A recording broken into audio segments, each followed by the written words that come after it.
Carli. Carli Chapman has spent over 25 years in the practice of embryology, most recently as a lab director of Reproductive Medicine Institute, RMI, and she has helped to successfully launch several IVF programs, and she is recognized both nationally and internationally as a leader in the field of embryology. At Reinhardt Fertility Center, Carli oversees all embryology, andrology, laboratory operation, including ART and cryopreservation processes, regulatory compliance, and research initiation and management. Carli, thank you so much for joining us.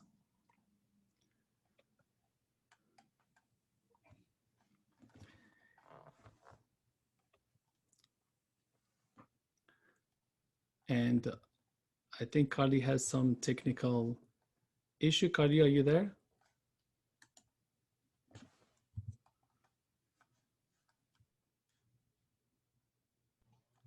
Okay, can you hear me? Perfect. Okay, can you see me? Yes. I don't care. Okay, thanks, Kim, for a really great talk. And thank you to Progenesis for once again putting on a really nice symposium. So I'm going to talk about humidified incubators versus non-humid incubators.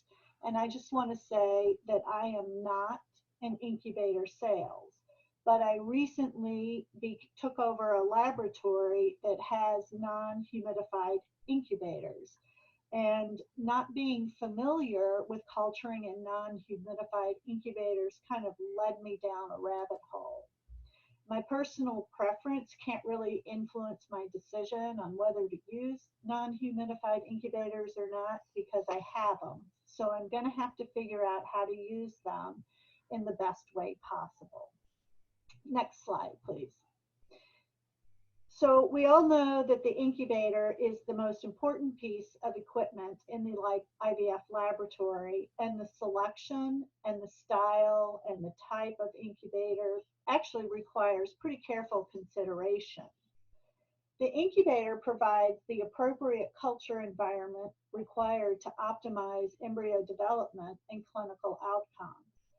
A poor functioning incubator can have detrimental effects, and understanding the strengths and weaknesses of available incubators is an invaluable tool.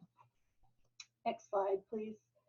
So there's multiple choices in incubator design. You can have CO2 only versus CO2 and O2. I think that we've pretty much come to the conclusion that if you're purchasing a new incubator, you should have CO2, O2 capabilities. They have big box, small box, bench top. There's humid or dry culture. You can have incubators that need pre-mixed gas or mixed gas. You can have a water jacket versus an air jacket. You can have a thermocouple or an infrared CO2 sensor. There are different types of oxygen sensors. It could have a camera or no camera. So when choosing an incubator, there's a lot of things to be considered, but today we're just going to focus on humidity versus non-humidity. So in the book, In Vitro Fertilization, a current textbook of emerging methods, I wanted to look up like dry versus humid incubators, and there were 2 full pages in the 22nd edition, which was 2019, on benchtop incubators and 1 paragraph related to humidity. So I started like digging through the literature to see what is the difference. So incubators, we know, control the environmental variables which affect embryo development, and they act as potential stressors, which could be temperature, pH, or osmolality. pH and osmolality are grossly regulated by gas concentrations and temperatures, and stability of the culture environment and recovery speeds are the goal of any good incubator. Next slide, please. Well, why did we start using humidified incubators? So for those of us who are older, 40 years ago, IVF programs really adapted most of their technologies from cell culture laboratories. Really modern cell culture laboratories 40 years ago utilized CO2 incubators with thermocouple sensors. And that would be a modern cell culture laboratory. Some unmodern labs just used warmers and like bell jars. The humidity is a key to creating a successful culture environment when you're using a CO2 thermocouple sensor. It requires humidity to react. Well, we've certainly come a long way since the days of bell jars and clinical pregnancy rates from under 10% to over 70% in highly successful laboratories in the last 40 years. These improvements have come as a result of culture media improvement through better understanding of the physiology of gametes and embryo metabolism, and also the design and production of equipment that's specific for an IVF laboratory. Media improvements are really key because you can now culture for the entire time in the same media, extended culture. Next slide, please. Well, what are non-humidified incubator brands? Most time-lapse incubators are not humidified. Miri, K systems, and if you want to incorporate these units into your routine culture, you must analyze how your system is influenced with and without humidity. One of the reasons for dry incubation has been as a decrease in fungal contamination. We do know that dry incubation has a more rapid recovery. So in the paper by Dr. Swain, next slide, Controversies in Art, Considerations for Uninterrupted Embryo Culture, he really looks at evaporation. The section reviews evaporation parameters over time in uninterrupted embryo culture.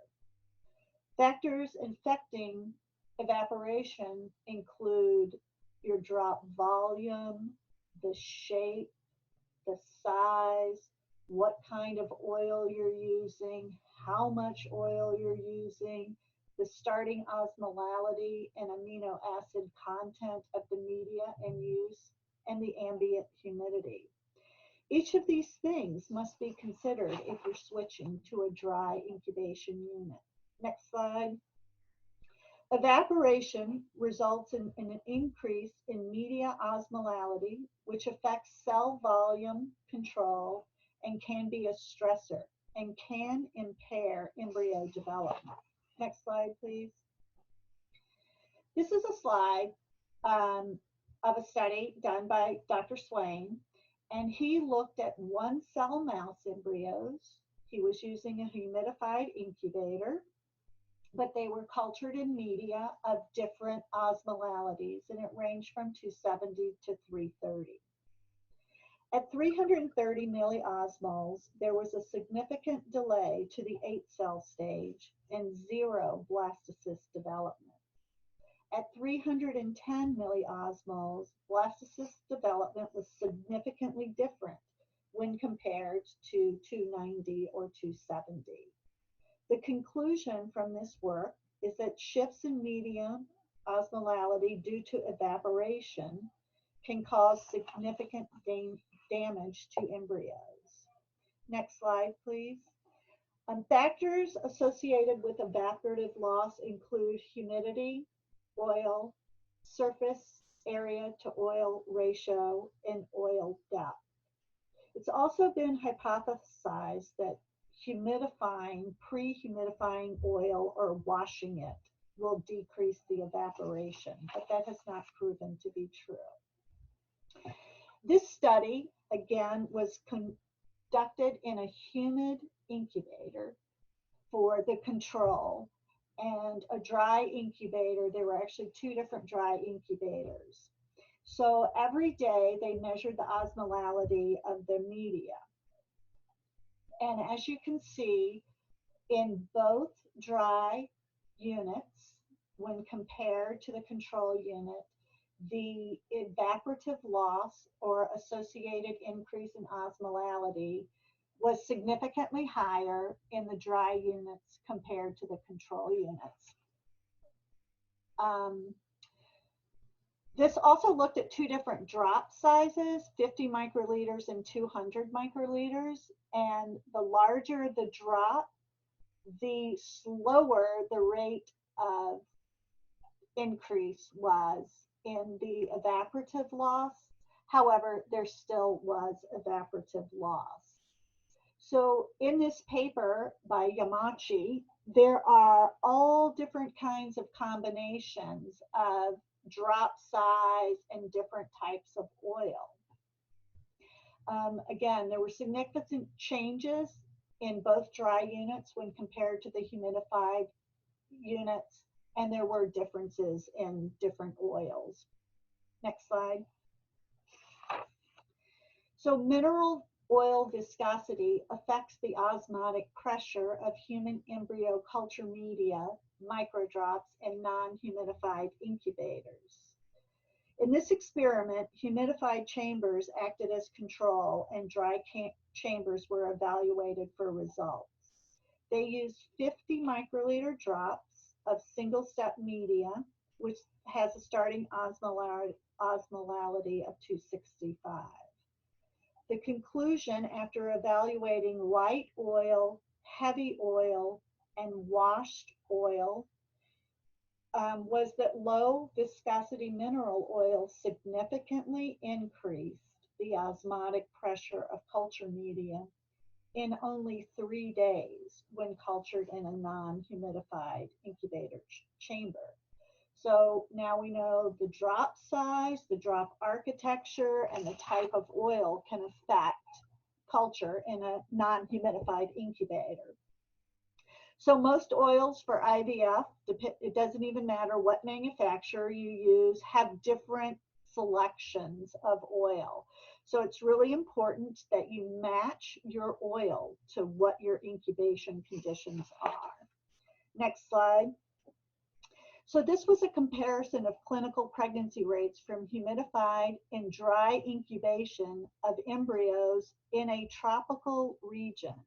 That was actually in the title of the article. So the tropical region was India, and their average humidity is 71%.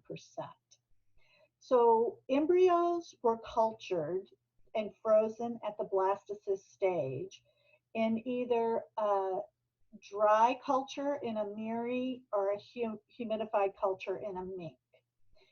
They reported on their FETs, and they had 140 FETs from the miri and 647 from the mink. Their live birth rate was 51 and 50%, and they concluded that it wasn't significant, and that dry incubation was just as good as humid incubation. But they didn't report on their culture. They just reported their frozen embryos that were transferred at a different time. So this next study is a humidified incubator versus a dry incubator, a prospective randomized control trial. They used a G185 6-section incubator, and then they humidified parts of the G185. They humidified 3 chambers with 10 mLs of water in a petri dish. This may or may not be good for the G185, as the manufacturers don't really have that in their usage manual. Patients were randomized either to a humid chamber or a dry chamber. And the results were blastocyst formation was significantly lower in the dry compared to the humid culture group. And the clinical pregnancy and implantation rates were also significantly lower in the dry compared to the humid group. Next slide. So this study was humid versus dry culture using a Jerry time-lapse incubator that once again, they took 3 of the non-humidified wells and they humidified them. It was a prospective randomized trial, which included 1,734 embryos, but they didn't really say how they divided them up. Blast development was significantly reduced in the dry incubation section, and the trend for pregnancy was also reduced. The authors reported a lack of power in their study and felt like if they did have more patients in the study, more transfers in the study, that the pregnancies would be significantly different. Next slide. This study was conducted in a G185 incubator, and they were comparing it to a Harricel, a big box humidified incubator. So the authors concluded that after 134 and 135 ETs, that the G185 outperformed the Harricel, although it was not significant. The reduction, they felt like the reduction in embryonic stress resulted in better quality and increased implantation potential. We know big box incubators probably don't perform as well as benchtop incubators. So when you're kind of looking at these studies, you really need to think, well, what are the variables? So yes, they thought the G185 was better than their Harricel, but how many patients were in the Harricel? How many times were they opening the door? Those things aren't really outlined in their study. Next. So this is a prospective split sibling donor oocyte study, and the donor oocytes were randomized between the dry embryoscope and the humid Harricel. Blastulation rates were the same, and ongoing pregnancy rates were the same. And the authors concluded that the embryoscope was equivalent to the humidified Hera. And I just want to say they weren't specifically looking for humidity versus non-humidity. They were looking for time lapse and Hera. And their conclusion was that the embryoscope provides an adequate culture environment for time-lapse imaging that does not affect embryo quality, blastocyst development, or viability. It is a useful device for monitoring and timing of early cleavage stages, but weaknesses of this study include, again, no description on how embryos were handled in the Harricel. And we know big box incubators take much longer to recover than bench tops, and this was actually an embryoscope, so they weren't taking them out at all. Next slide. This is a split sibling design, 338 embryo, 2 PNs, it started at 2 PNs, from patients were divided up into the dry embryoscope and the humid Galaxy big box incubator. So these were patients that were actually split into both embryos, and their blastulation rate and ongoing pregnancy rate were not significantly different. But if you look at their blastulation rate, it's pretty low. But they did conclude that there was no difference in blast rates or ongoing pregnancy rates when comparing the dry embryoscope and the humid Galaxy incubator. Next slide. So it's really hard to find studies that are directly comparing humidified and dry incubators. The two that are legitimate were Falsey and Albert, and both of those concluded that definitely blastulation was decreased and probably pregnancy rates are decreased when using a dry incubator. Other studies kind of show that there's no difference or they're equally as well, but there's a lot of noise in those studies, including, they weren't specifically looking at humidity as opposed to time lapse versus benchtop or big box. So really the conclusion, next slide, of kind of my research is that dry incubators probably can perform as well as humidified incubators as long as you optimize your culture system.